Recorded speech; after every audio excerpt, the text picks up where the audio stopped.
Hello and welcome to Made of Pores. This is a quick tutorial on how to create a beginner-friendly galaxy pour. I've named this piece Galactic Journey. If you want to learn how I created this pour, keep on watching. We are going to start by filling up 2 cups with what is my leftover paints from my most recent video. I'll put what they all are in the description down below. You can layer your cups any way you want to for this, but I recommend putting in the lighter colors of your palette toward the bottom of your cup, because these will be the last out and be less likely to get swallowed up by the darker colors. Whatever paints you decide to use, I do recommend some deep blues and purples for a galaxy pour, but you want to be sure to have some contrasting colors in there as well, for the drama. I also highly recommend using metallics, as these will encourage cell reactions, as well as add that shimmer you love to see in a galaxy pour. Once the cups are full, we're just going to flip them both on the canvas and let the paint settle a bit.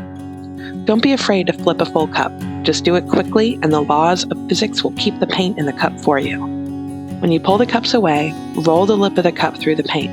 This helps guide the paint into organic circles, ovals, and swoopies, which open up beautifully as you stretch it out. I really think this helps add to the galactic look. Now, it's time to stretch.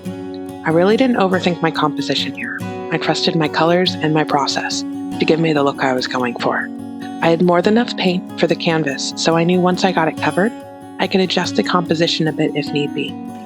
But I was very happy with how it turned out. I enjoy using 2 cups for a pour like this, because each cup carries inside of itself its own unique composition. And when you put 2 together, you get interaction and movement in the piece that is hard to accomplish with a single cup. Now, this next part is totally optional, but I thought it was a lot of fun. Take your cups and drizzle the last of your paint in the cup around your canvas in a ribbon pour over your painting.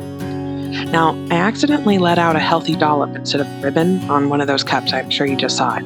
That was an accident, but it turned out to be a happy accident because once I stretched it out a bit more, I thought it looked just like a spaceship zipping across the galaxy. And there you have it. I'm going to go in for a close-up so you can see the details.